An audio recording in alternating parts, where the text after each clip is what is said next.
Nestled in the vast Pacific Ocean lies a land of the unexpected. Despite a darkened past, a new light is now shining over Papua New Guinea.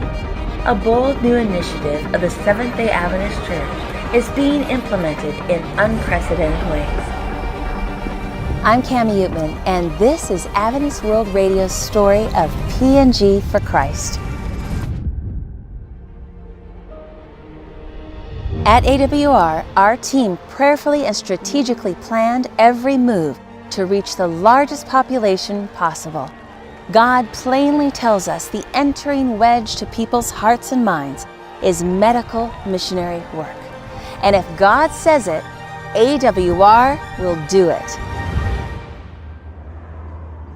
In the midst of an incredible need for medical services across PNG, where most locals have never seen a doctor and very few medical providers practiced, a miracle unfolded.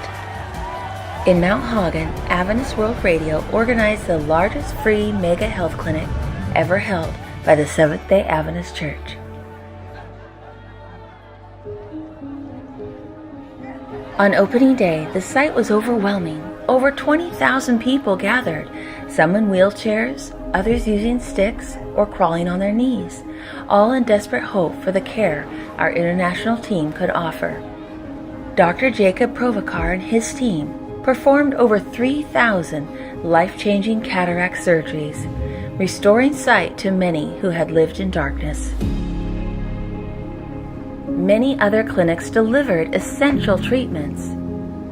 It is shocking, more than 14,000 people received medical and dental care. But perhaps the most important stop was the last one. After receiving health care, people were directed to the spiritual counseling team, where they met with a pastor who then invited them to the upcoming evangelistic meetings. Scattered across the island nation of PNG, approximately 2,300 evangelistic meetings were set to begin simultaneously. Anticipation was high. Crowds flocked to the sites, braving rain as they camped and sheltered under umbrellas. They eagerly yearned to hear what was called the message of a lifetime. Even the police patrolled the streets, urging people to attend the meetings. On opening night, an astounding 70,000 PNG natives filled a stadium to hear President Ted Wilson. Many guest speakers arrived from around the world to participate at the various sites. An exceptional opportunity was offered to 24 Andrews University Theological Seminary students and 4 professors. Sponsored by AWR, they practiced hands-on evangelism by conducting their own series, gaining valuable skills and practical knowledge to enhance their future careers as pastors. During this time, AWR Airways were hard at work, broadcasting the meetings from 11 locations dotted across the country. They reached even the most remote areas, carrying the good news of Jesus and the 3 angels' messages.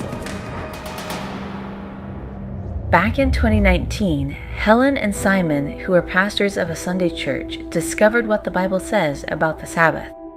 However, they struggled to reconcile this truth with the Sunday worship they had practiced their whole lives. Seeking clarity, Simon prayed for guidance, and God worked on their hearts. Convicted of SDA truths, they decided to tear down their home and move their family into a hut in order to build a new SDA church, even though they were not Seventh-day Adventists yet. However, this enraged 9 other denominations surrounding his church, who attacked Simon and burnt down his hut. He still has scars to this day from the attack. Amazingly, this did not discourage them, and with tears they were baptized at President Wilson's meetings. AWR has raised funds for building materials to construct their home behind their new church. Helen shared their excitement about being disciple makers, with dozens studying with them and several newly baptized. Simon said, "We would rather die than stop working for the Lord." At one of the sites, an appeal was made for baptism. but no one initially responded. As the moment grew tense, a dog suddenly walked down the center aisle, sat in front of the crowd, and looked back at the people. Inspired by the dog's unexpected action, a large number of people soon came forward to be baptized.